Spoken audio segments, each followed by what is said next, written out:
여러분 안녕하세요. 반갑습니다. 오늘 하나님의 말씀을 통하여 하나님의 은혜를 발견하는 귀한 시간이 되었으면 좋겠습니다. 무더운 여름의 계절이 다가왔습니다. 저는 개인적으로 더위를 많이 탑니다. 그래서 무더운 여름날에는 어디라도 도망가고 싶은 마음이 가득합니다.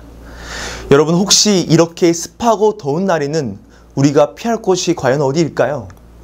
여름날 우리가 피할 곳은 바로 시원한 곳입니다. 하지만 날씨의 시원한 곳으로 갈 수 있어도 요즘 고민이 되는 이 시대에 마음이 불편한 사람에게는 어디에 마음을 두어야 할지 참 힘이 드는 것 같습니다. 두 가지 보기를 드리겠습니다. 첫 번째는 몸은 편한데 마음은 불편한 곳. 두 번째는 마음은 편한데 몸은 불편한 곳. 여러분 이 둘 중에 하나를 선택해야 한다면 몇 번을 선택하시겠습니까? 대부분 2번을 선택할 것입니다. 제가 학교에서 봉사할 때입니다. 저녁 시간에 학생들을 초대하여 떡볶이를 같이 먹었습니다. 이 저녁 시간은 45분 정도 되었습니다. 하지만 몇몇 친구들이 느긋하게 먹으면서도 전도사님, 야자를 빼도 될까요? 라고 이야기를 했습니다. 저는 야, 내일은 팔면 안 된다? 하면서 거절했지만 그냥 전화가 오면 대충 둘러대면 된다고, 이때 아니면 언제 땡땡이를 쳐보겠냐고 하면서 룰룰랄라 학생들이 신나면서 떡볶이를 먹었습니다. 그래서 저도 아이들에게 스트레스 해소 겸 학생들에게 후식으로 베스킨라빈스에 가자고 제안을 했습니다. 아이들은 너무 좋아서 갈 준비를 하고 있었습니다. 하지만 그때 야자 감독 선생님께 전화가 왔습니다. 한참 통화를 하고 난 뒤 그 학생의 표정은 순식간에 어두워졌습니다. 야자 감독 선생님의 좋은 말할 때 얼른 오라, 그 말을 계속 되뇌이면서 그 학생의 마음과 몸이 정말 편했던 곳이 이제는 마음이 너무나 불편한 곳이 되어버렸습니다. 남은 떡볶이를 먹는 표정을 보니 떡볶이를 입에 들어가는지 아니면 코에 들어가는지도 모르게 정신을 놓고 있었습니다. 아이스크림을 먹으러 가자고 했을 때 그 학생은 처음에 간다고 했다가 결국에는 못 가고 야자실에 복귀하게 되었습니다. 바로 마음이 불편했던 것입니다. 요즘 첨단 기술로 발전하고 있는 시대 속에서 사람들은 몸의 불편함은 많이 줄었지만 마음의 불편함은 더 늘어나고 있는 것 같습니다.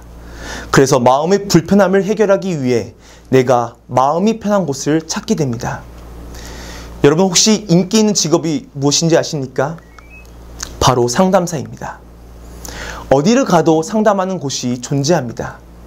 한마디로 사람들에게는 마음을 편히 둘 곳인, 즉 PR 도피처가 필요하게 되었습니다. 여러분의 마음을 편히 둘 곳은 과연 어디입니까? 오늘 하나님께서는 우리에게 피할 곳을 주셨습니다. 다같이 말씀 여호수아 20장 1절에서 3절에 있는 말씀을 보겠습니다.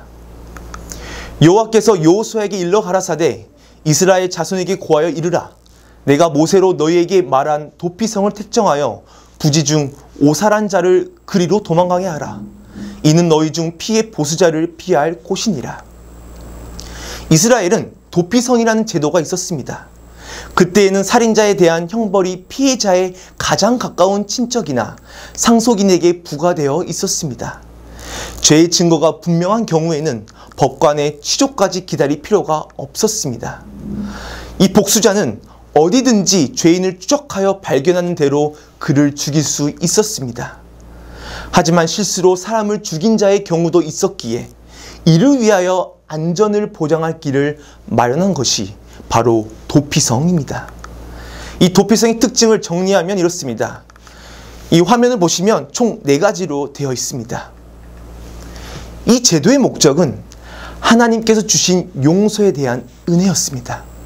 그리고 공의롭고 정의로운 방법이었습니다. 그래서 도피성은 가나안 땅 어느 곳에든지 한나절 안에 갈 수 있는 곳에 분산 배치되었습니다. 도피성으로 가는 길은 언제나 평탄하도록 잘 손질하였습니다. 그 모든 길을 따라 표지판을 세워 도망하는 자가 일순간도 지체하지 않도록 분명하고도 큰 글씨로 도피라는 말을 기록하여 두었습니다.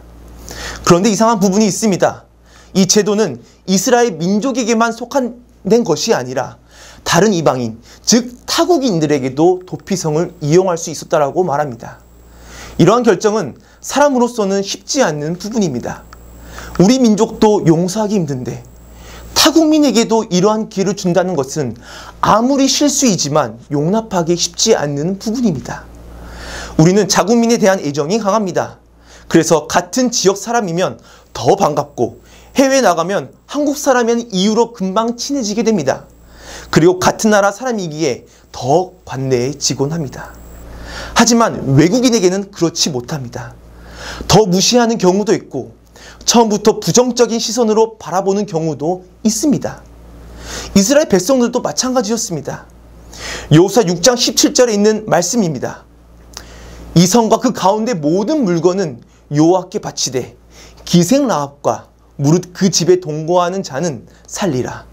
이는 그가 우리의 보낸 사자를 숨겼음이라. 이스라엘이 큰 성인 여리고를 정복하기에 앞서 정탐에 성공할 수 있었던 비결은 바로 이방인 라합의 도움이었습니다. 그녀의 믿음을 통하여 이스라엘이 큰 도움을 받았습니다. 그리고 약속도 받습니다. 하지만 엄청난 그녀의 업적에도 불구하고 그 뒤에 라합의 행적은 전혀 기록되지 않았습니다. 감사의 마음은 있었지만 자국민의 애정에 강한 이스라엘 백성들은 그것을 품어주지 못했습니다. 그녀는 이스라엘 백성들의 천대받는 위치에 바로 기생이었습니다. 어떤 사람도 다가가지 않는 그녀에게 하나님께서는 기억하고 존귀하게 여기셨습니다. 마태복음 1장 5절을 보면 영광스러운 메시아의 족보에 하나님께서는 그녀를 사용하십니다. 하나님께서는 이스라엘 백성들이 쉬쉬했던 그 라합을 사랑하시는 그 결과로 우리는 확인할 수 있습니다. 도피성을 지으라는 그 명령을 통하여 이스라엘 백성들 뿐만 아니라 이방인들도 허용한 하나님께서는 이스라엘 백성들에게 알려주고 싶었던 것입니다. 모든 백성이 내가 사랑하는 자녀들이다. 즉 더 포괄적으로 이 도피성은 하나님이 세우신 성으로서 하나님을 의지하고 바라보는 이들에게 은혜를 주셨다는 것입니다. 우리는 충실하게 자신을 믿고 따르는 자들만큼 챙기는 것이 아니라, 그리고 그런 하나님을 믿는 것이 전혀 아닙니다. 우리가 실수할지라도, 아무것도 모를지라도, 심지어 욕할지라도 그들을 위해 은혜를 베푸시는 하나님을 믿고 있는 것입니다. 하나님께서는 분명히 하나님께 은혜를 바라보는 자들에게 함께 하신다고 도와주실 것입니다. 이 땅에 살아가고 있는 우리는 죄악된 세상 속에서 끊임없이 넘어지고 지체하는 경우가 많습니다. 죄인은 그리스도 안에서 은신처를 찾을 때까지 영원한 사망을 당할 수밖에 없습니다. 그래서 우리는 지체 말고 예수님께 나아가야 합니다. 사단의 위험에 민감하지 못하고 영원한 피난처에서 보호를 받으려고 열렬히 노력하지 않는 자들에게 어려움이 많이 올 것입니다. 언제나 도피성 밖으로 나아가는 그 죄인은 복수자의 손에 빠졌습니다. 그래야 백성들은 그들의 안전을 위하여 무한히 지혜로우신 하나님께서 정하신 방법을 따라야 함을 배웠던 것입니다. 그와 마찬가지로 죄인인 우리는 믿음과 순종으로 우리의 도피처인 그리스도 안에 거하여야 합니다. 마지막으로 부조와 선지자 516페이지에서는 고대 하나님의 백성을 위해 지정된 도피성은 그리스도 안에 준비된 피난처의 상징이었다라고 말합니다. 지금 우리에게는 구주 예수 그리스도의 십자가의 보혈로 주어진 값진 피난처가 있습니다.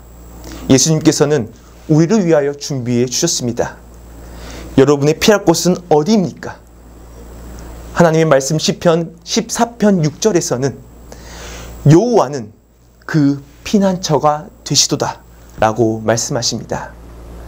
오늘 이 시간 하나님을 피하는 것이 아니라 하나님께 피하시기 바랍니다. 이스라엘에게 주신 그 도피성은 실수한 자에게 부여된 도피성이었습니다. 하지만 우리가 살아가고 있는 현실을 바라봅시다. 우리는 실수한 것뿐만 아니라 의도적으로도 많은 죄들을 짓는 경우가 많습니다. 마땅히 죽어도 우리는 어떠합니까? 우리는 하나님의 은혜로 살아갑니다. 기억하시기 바랍니다. 우리는 하나님의 귀한 은혜로 살아갑니다. 그리고 도피성이신 예수님의 피난처가 있다고 말씀해 줍니다. 우리 모두가 그 피난처로 함께 가야 하지 않겠습니까?